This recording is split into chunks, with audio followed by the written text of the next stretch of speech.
Kami mengucap syukur, kami ada saat ini meninggikan nama-Mu, semua karena kasih anugerah-Mu yang amat besar. Terima kasih Tuhan, terima kasih Bapa, semua karena kasih karunia-Mu. Saat ini kami semua anak-anak-Mu merendahkan diri di hadirat-Mu. Kami mau mendengarkan firman-Mu.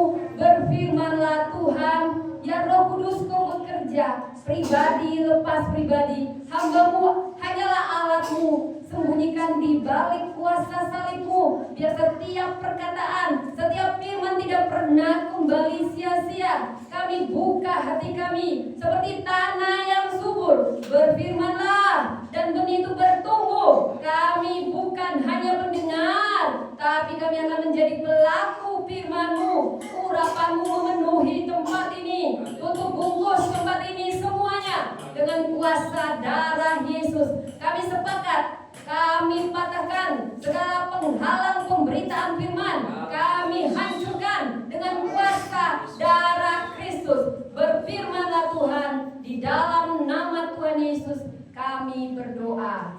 Amin. Silakan duduk Bapak Ibu. Shalom semuanya. Shalom. Ada sukacita? Amin. Ada sorak-sorai? Amin. Baik saudaraku, senang ya kalau wajah yang bersemangat, penuh sukacita pasti beda. Ya, siapkan hatinya Bapak Ibu. Nah, saya mau bawakan hari ini seperti di flyer. Judulnya adalah Momentum Ilahi. Coba sama-sama katakan Momentum Ilahi. Baik Bapak Ibu, saya mau menantang Bapak Ibu, masih ada yang bawa Alkitab? Ada? Siapa? Ya, tunjukkan Alkitab Anda. Ya, handphone suci juga boleh, handphone suci.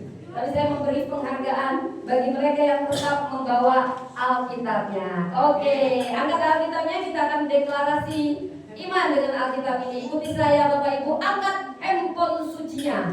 Mana handphone sucinya? Oke, siap? Deklarasikan. Aku percaya Alkitab adalah firman Allah. Menuntun hidupku, menjadikanku saluran berkat, melangkah dari kemenangan menuju kemenangan. Haleluya. Saya lihat wajahnya masih diangkat dulu Alkitabnya, saudara ya. Kasih tepuk tangan dong. Ini hadiah untuk saudara. Saya sangat menghargai mereka yang tetap membawa firman Allah ya. Karena pasti beda yang bawa handphone dengan yang bawa Alkitab. Tetap setia, bukan hanya dibawa, dibaca. Amin. Bapak Gembala nanti spesial. Baik saudara, mari kita buka. Tapi satu pantun ya saudara ya, supaya agak semangat ya. Bilang cakep, kalau nggak bilang cakep saya tandai orangnya ya. Momentum ilahi. Siap? Siap. Jalan pagi menyapa mentari. Angin sejuk menyentuh hati. Saat Tuhan buka jalan ilahi. Yang biasa pun jadi luar biasa ilahi. Siap mendengar firman Tuhan? Mau mengalami momentum ilahi? Tepuk tangan buat Tuhan kita. Dia hadir di sini. Dia hadir di sini. Saya percaya tempat ini tidak akan sama lagi, saudara. Dan Anda menangkapnya, Anda keluar, dan momentum itu Anda alami kapan saja. Amin. Mari kita baca firman Tuhan. Firman Tuhan yang luar biasa dari 1 Samuel 16 ayat 1 sampai 13. Kita akan beresponsoria karena setiap firman tidak akan pernah kembali sia-sia. Saya ulangi, 1 Samuel 16 ayat 1 sampai 13. Saya seperti biasa ayat pertama, Bapak Ibu selanjutnya sampai selesai. Siap? Siap. Oke. 1 Samuel 16 ayat 1 sampai 13. Daud diurapi menjadi raja. Demikianlah firman Tuhan. Berfirmanlah Tuhan kepada Samuel, berapa lama lagi engkau berduka cita karena Saul? Bukankah ia telah kutolak sebagai raja atas Israel? Istilah tabung tabungmu dengan minyak dan pergilah.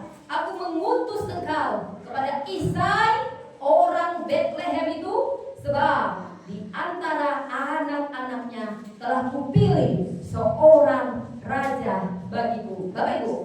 Tetapi Samuel berkata, bagaimana mungkin aku pergi jika Saul mendengarnya, ia akan membunuh aku. Firman Tuhan, bahwa saya telah menunggu dan berkata, Anda untuk mempersembahkan korban kepada Tuhan. Ayat 3. Kemudian undanglah Isai ke upacara pengorbanan itu. Lalu aku akan memberitahukan kepadamu apa yang harus kau perbuat. Urapilah bagiku orang yang akan kusebut kepadamu. Samuel berbuat seperti yang firman Tuhan dan kembali kepadanya. Para dua-dua kembali mendatangkan dan berkata, adakah kami ini membawa selamat? Jawabnya, ya benar, aku datang untuk mempersembahkan korban kepada Tuhan. Kuduskanlah dirimu dan datanglah dengan daku ke upacara pengorbanan ini. Kemudian dia menguduskan Isai dan anak-anaknya yang laki-laki dan mengundang mereka ke upacara pengorbanan itu. Ketika mereka itu masukkan Samuel dengan dia, lalu dia berkata, sungguh dia berdua sekarang diri di baginya.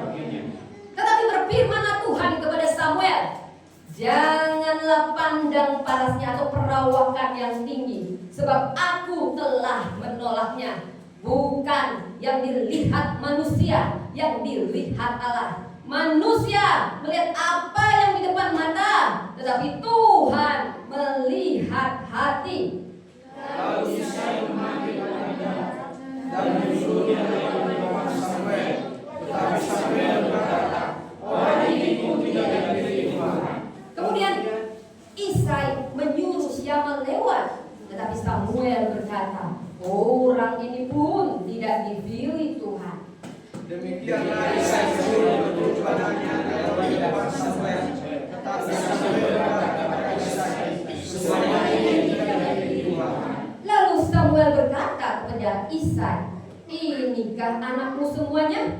Jawabnya, masih tinggal yang bungsu, tetapi sedang menggembalakan kambing domba. Kata Samuel kepada Isai, suruhlah memanggil dia, sebab kita tidak akan duduk makan sebelum ia datang kemari. Kemudian disuruhnya menjemput dia. Ia menahan matanya dia dan tersakelok. Lalu berfirman, panggillah dia. Samuel mengambil tabung tanduk yang berisi minyak itu dan mengurapi Daud di tengah-tengah saudaranya. Sejak hari itu dan seterusnya berkuasalah roh Tuhan atas Daud. Lalu berangkatlah Samuel menuju Rama. Amin, amin, amin. Segala kemuliaan bagi nama Tuhan. Bila kita membaca dari ayat 1 sampai 13, ada yang sedikit aneh ya Bapak Ibu ya. Saya mau cerita sejarah latar belakang ayat ini. Pada saat itu Saul adalah rajanya. Saul raja pertama. Dia dipilih karena memang selain fisiknya dia terpilih. Ini kedaulatan Tuhan. Tapi di sini ada yang aneh. Jadi Saul secara politik masih rajanya, tapi Tuhan sudah menolak dia. Saudara, saya mau katakan jangan sampai Anda tertolak. Anda awalnya terpilih lalu tertolak. Kenapa Saul ditolak? Ada yang tidak bisa diterima dan harus menerima konsekuensi. Saya berharap jangan Anda memenuhi apa kata firman, yang pertama jadi terakhir, yang terakhir jadi pertama. Saul terpilih akhirnya tertolak, walaupun secara politik dia masih raja, tapi dia sudah ditolak Tuhan. Tapi ada yang aneh. Isai punya 8 anak bila dibaca. Anak pertama sampai anak ke-7 semuanya latihan militer. Sampai ada 1 anak yang tidak diperhitungkan. Saudara, saya mau katakan ini kisah bagi Anda yang mungkin tidak diperhitungkan. Ini kisah bagi Anda yang tidak dianggap. Saya mau katakan momentum ilahi terjadi pada orang-orang yang kelihatan ditolak dunia ini, tapi lain yang melihat hati. Inilah kisah Daud dan momentum ilahi. Saudara, Daud tidak pernah dianggap. Coba bayangkan, abangnya nomor 1 sampai nomor 7 semua latihan militer. Dia pasti punya banyak pelayan. Kenapa tega seorang bapak membiarkan anak bungsunya yang menggembalakan domba? Saya mau katakan, Daud anak tertolak. Kita sebagai orang tua ini juga peringatan. Jangan pernah beda-bedakan anak Anda. Dan kalaupun Anda menjadi anak yang ditolak secara halus, ini kabar gembira bagi Anda. Ada raja segala raja yang melihat kedalaman hati kita. Inilah kisah Daud. Sebenarnya dia anak tertolak. Abangnya nomor 1 sampai nomor 7 latihan militer, tapi dia dijadikan penggembala domba. Itu kerjaan pelayan. Tapi lihat, seorang Daud tidak pernah kepahitan ketika dia diperlakukan berbeda. Dia tidak diperhitungkan.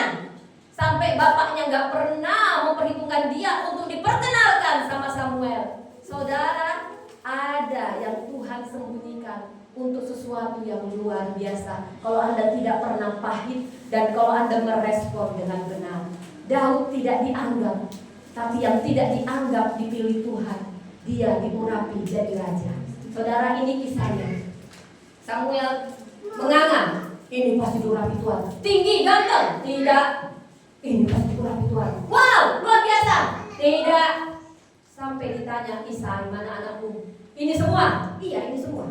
Karena dia gak menganggap Daud anaknya. Wow, gak enak rasanya gak dianggap. Saudara, saya tahu rasanya gak dianggap. Saya tahu rasanya diremehkan. Tapi saudara, momentum ilahi justru menyapa mereka yang setia dalam senyap, taat dalam senyap. Saudara, saya mau akan memberitahu ada 3 waktu yang akan saya bagi di sini. Pertama, Kronos. Sama-sama katakan, Kronos. Kronos. Apa itu Kronos? Kronos adalah waktu kita manusia. Waktu biasa yang kita jalani, rutinitas. Senin, Selasa, Rabu, Kamis, itu Kronos.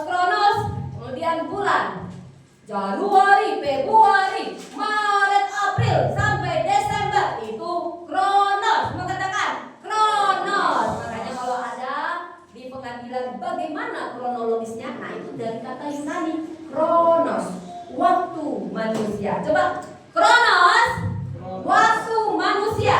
Kronos, waktu manusia. Sekarang ada yang namanya Kairos. Coba sama-sama Kairos. Kairos ini Yunani, waktu yang ditetapkan Allah secara khusus. Kairos. Saudara, Kronos itu sangat menentukan Kairos Anda. Momentum ilahi adalah perjumpaan antara Kronos Anda dan Kairos. Sebenarnya makna Kairos dan momentum ilahi sama. Tapi yang mau saya katakan, saudara, kesempatan yang Tuhan beri tidak akan ada gunanya kalau Anda tidak siap. Persiapan kita, ini kita pelajari dalam momentum ilahi. Yang pertama yang Anda harus pelajari dan pahami, momentum ilahi adalah waktu khusus di mana terjadi percepatan, perubahan. Dan di sini Anda yang biasa jadi luar biasa. Itu namanya momentum ilahi. Paham saudara? Semua mau mengalami momentum ilahi? Coba saya lihat tangannya. Ada yang gak mau mengalami? Nah, kalau yang gak mau mengalami boleh. Ada pintu yang boleh buka di sini yang mau mengalami. Dan inilah kuncinya yang perlu dipahami saudara. Pertama, sebelum terjadi momentum ilahi, ada yang namanya masa penantian, masa persiapan. Sama-sama katakan, masa penantian, masa persiapan. Di mana penantian, di mana persiapan? Kronos. Anda bangun pagi, bangun tidur, ku terus mandi. Atau puji Tuhan dulu, puji Tuhan, berdoa, bukan langsung mandi. Di situ Anda dibentuk di Kronos setiap hari. Jam pagi Anda mulai hari, biasanya jam berapa? Apakah jam 4, jam 5, jam 6, sampai nanti tutup malam. Di situ Anda sedang dibentuk sebelum Anda mengalami Kairos. Saudara, contohnya Daud. Kenapa Tuhan memilih Daud? Dia dibentuk di Kronos. Setiap hari seorang raja dibentuk di tempat yang sunyi. Gak ada tepuk tangan, gak ada sorot lampu, gak ada panggung, yang ada domba-domba tapi seorang raja dibentuk. Dia punya kesetiaan, dia punya ketaatan dalam senyap di tempat tersembunyi. Saudara, kita bangun setiap hari, kronos kita ini akan menentukan apa kita bisa menangkap kairos. Pertama, masa persiapan adalah masa penantian adalah masa persiapan. Itu bicara rutinitas Anda. Apa yang Anda lakukan tiap pagi? Apa nonton drama Korea terus? Drama Korea terus? Sinetron terus? Ngomor terus? Atau Anda sedang melatih skill Anda? Setiap kita diberi Tuhan skill, setiap kita diberi talenta. Gak ada yang dibilang saya tidak punya kelebihan, hanya satulah kekurangan saya, tidak punya kelebihan. Bohong. Kita dari dikandung ada tujuan, saudara. Tapi kita yang menyia-nyiakan kronos. Mungkin Anda sudah melewatkan kairos Tuhan berkali-kali. Karena kairos itu dikemas dalam tantangan yang mengetuk pintu. Bolehkah gantikan saya? Bolehkah saya minta tolong? Bolehkah Anda yang menggantikan saya? Sinetron, drama Korea. Aduh ibu, ini urusan ibu ya. Saya mau nonton dulu. Pilih kesukaan saya. Saudara, mungkin sudah berapa kali kairos Tuhan terlewatkan, saudara. Itu dikemas dalam hal yang Anda tidak duga. Tapi ketika persiapan bertemu dengan kesempatan, momentum ilahi terjadi. Yang pertama, masa penantian adalah masa persiapan. Seorang Daud yang tidak dianggap, dia tidak pernah kepahitan. Dia dibentuk Tuhan di situ. Dia bisa bilang, Pak, aku juga anakmu. Kenapa abang-abangku semua latihan militer? Aku di sini, aku sama kayak Jongos. Tidak. Dia punya kesetiaan. Dia latih. Karena dia tahu Allahnya Israel. Tidak ada yang melihat dia. Tidak ada penonton, hanya domba. Dombanya juga tidak banyak, 2-3 ekor. Tapi tantangannya besar. Ada singa, ada beruang. Sedangkan pelayan yang dibayar itu belum tentu mau membunuh beruang ataupun singa demi domba. Tapi Alkitab jelas berkata di selanjutnya, saudara, 1 Samuel 17, bagaimana Daud mau menyerahkan nyawanya, mau melawan singa, mau melawan beruang. Demi apa? Demi 100 juta, demi 100 miliar? Bukan, demi domba-domba. Disitulah Tuhan melihat kesetiaan dalam senyap yang membentuk Daud. Sebelum Daud mengalahkan Goliat, semua hanya bertepuk tangan pada Daud, tapi tidak tahu proses di balik itu. Bagaimana Daud dilatih Tuhan dalam kesetiaan, dalam senyap, tanpa ada yang tepuk tangan. Mungkin bapaknya juga gak peduli ada beruang. Kalau orang tua yang sayang sama anaknya gak akan tega membuat seperti ini. Nah, ada beruang, ada singa, udah. Pelayannya juga sudah, kalau ada singa, udah biarin itu domba, biarin. Ngapain kamu kasih nyawa buat domba? Tapi ini bukan kata saya, ini kata Alkitab. Daud berlatih. Ada singa, dia tidak lari, dia bertanggung jawab dengan domba yang hanya 2-3 ekor. Dia lawan dengan kekuatan Allah. Di situ Allah melatih dia. Dia lawan beruang, datang beruang, dia tidak lari. Dia lawan itu beruang, dia lawan itu singa. Dia beri nyawanya. Itulah pemimpin, itulah raja, bukan egois. Kalau demi domba dia mau mati, apalagi demi rakyat Israel. Disitulah Tuhan melihat hati Daud. Tidak ada orang Israel yang tahu bagaimana hati Daud, tapi Tuhan tahu. Saya katakan, mungkin Anda berlaku sembunyi-sembunyi, Anda berdoa terus untuk gereja ini. Tidak ada yang tahu air mata Anda, tidak ada yang tahu pengorbanan Anda. Tapi saya mau katakan, surga mencatat. Surga mempersiapkan Anda untuk panggung yang besar. Yang pertama yang kita pelajari, masa penantian adalah masa persiapan. Dan yang kedua, Tuhan selalu memberi kairos. Waktu Tuhan pas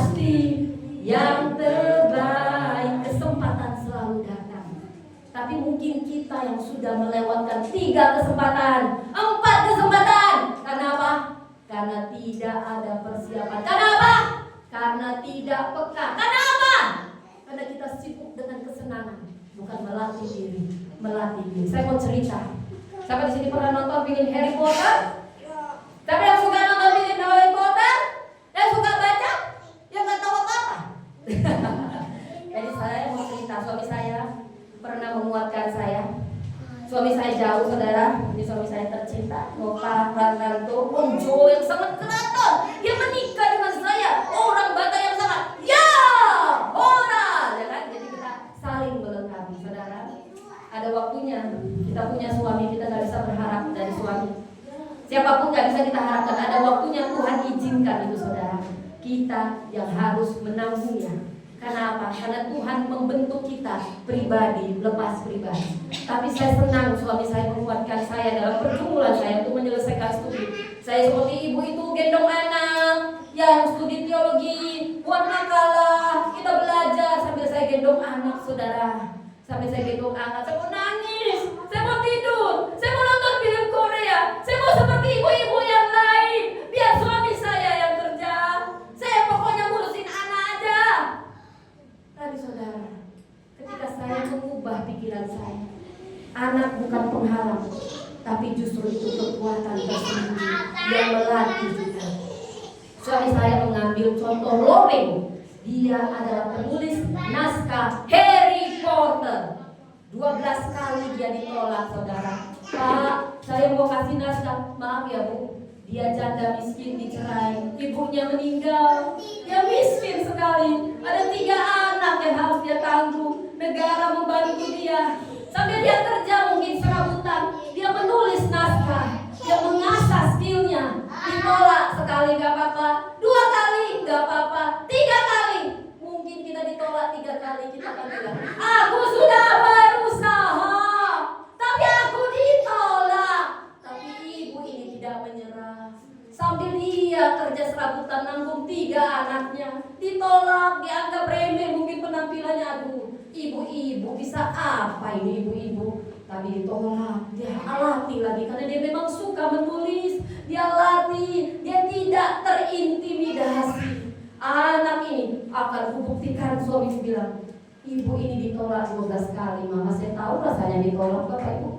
Saya pernah ditolak beberapa kali, itu udah membuat saya cium. Tapi suami saya memberi kekuatan. Tahukah Anda, orang-orang sukses punya proses tersembunyi yang Anda tidak tahu. Karena itu tidak perlu iri pada orang lain. Jalani proses Anda, jangan banyak protes. Mereka di panggung sudah melewati penempahan di belakang layar. Ibu ini ditolak 12 kali.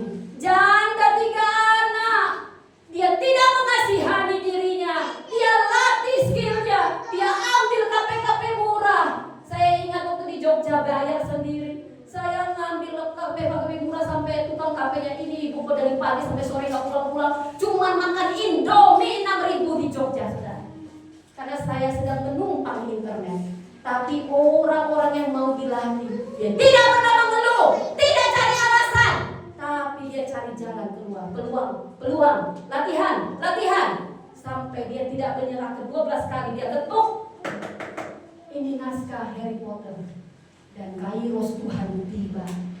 Melejit, dia menjadi jutawan. Bayangkan janda miskin jadi jutawan dan namanya harum. Orang hanya memberi tepuk tangan. Yeay, Rowling, Harry Potter.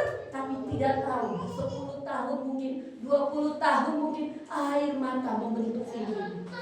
Saudara, dia setia pada kronosnya. Dia bangun pagi ngapain? Seharian ngapain? Itu proses pembentukan. Tuhan tidak pernah tidak memberi kesempatan. Kita yang tidak peka. Mungkin ibu-ibu sudah diketuk. Tolong ya Bu, saya ini tukang cateringnya gak bisa Bu. Bisa gak Ibu menggantikan tukang catering saya? Tidak bisa. Karena dia asik nonton drama Korea. Dia tidak melatih skillnya. Padahal Tuhan sudah beri dia skill. Saudara, kesempatan yang kedua, kesempatan selalu ada. Mungkin Anda tidak peka, Anda melewatkan kesempatan itu. Kesempatan itu dibalut dalam tantangan, dalam masalah. Daud, momentum ilahinya tiba saat ada Goliat yang menghina barisan Israel. Saat bapaknya nyuruh Daud antar buku makanan sama abang-abang, kok dia kepahitan karena merasa anak tiri. Malas aku, Pak. Sudah aku menggembalakan domba, tidak dilatih di militer, kok jadikan aku pembantu ngantar makanan sama abangku. Dia bisa kepahitan, tapi Tuhan sedang mengemas itu menjadi momentum bagi dia, saudara.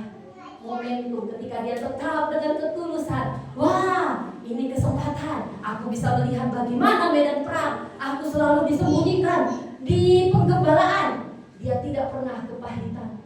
Dia selalu menyambut dengan antusias dan selalu tahu ada kebaikan Tuhan, ada kebaikan Tuhan. Dan disitulah dia melihat Goliat menghina barisan Allah. Hai orang Israel, lawan satu sama satu, semua ketakutan. Dia tingginya 6 hasta. Dan Daud yang sudah biasa melihat tangan Tuhan menyelamatkan dia dari beruang, dari singa, dia tidak tahan ketika Allah Israel dihina. Dia bilang, siapa itu menghina barisan Israel?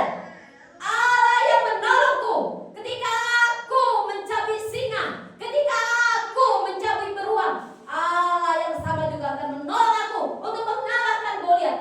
Goliat yang besar bukanlah menjadi masalah.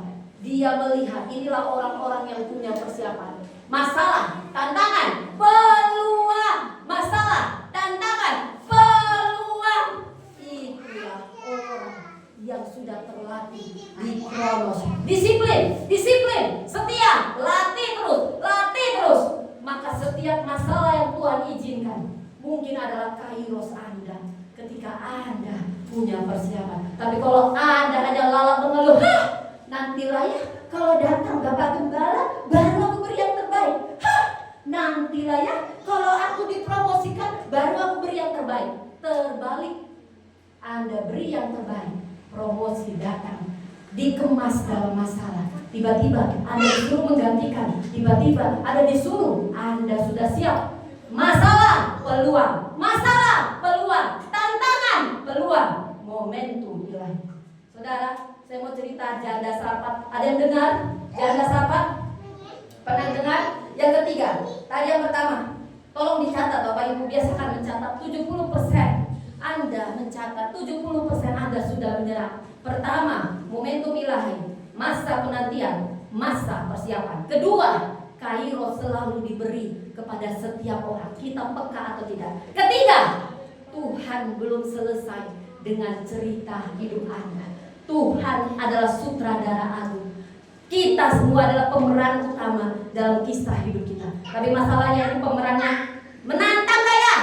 Dia ajarin sutradaranya, asing gak mau, maka keluar out, filmmu sudah selesai. Tapi orang yang peka, filmnya lah yang menghasilkan momentum ilahi, menjadi terobosan, menjadi dampak. Saudara, saya mau cerita dari janda Sarfat. Pada saat itu terjadi krisis kelaparan. Saudara, tahukah Anda, kita baru melewati krisis COVID-19 seluruh dunia. Tapi dari sini kita akan melihat momentum ilahi sebenarnya banyak terjadi. Masa krisis bukan masa kesuburan. Dia malah terjadi dibalut oleh masalah. Di situ banyak yang dulu kaya jadi miskin, miskin jadi kaya. Karena apa yang membedakan? Dia menangkap momentum ilahi. Banyak pendeta yang terkenal jadi terkenal justru di COVID-19, bukan di masa-masa gereja. Bukan. Seseorang yang punya persiapan matang, dia justru diangkat, dibalut dalam krisis. Para orang-orang di politik juga di sini dia ditentukan. Dia bisa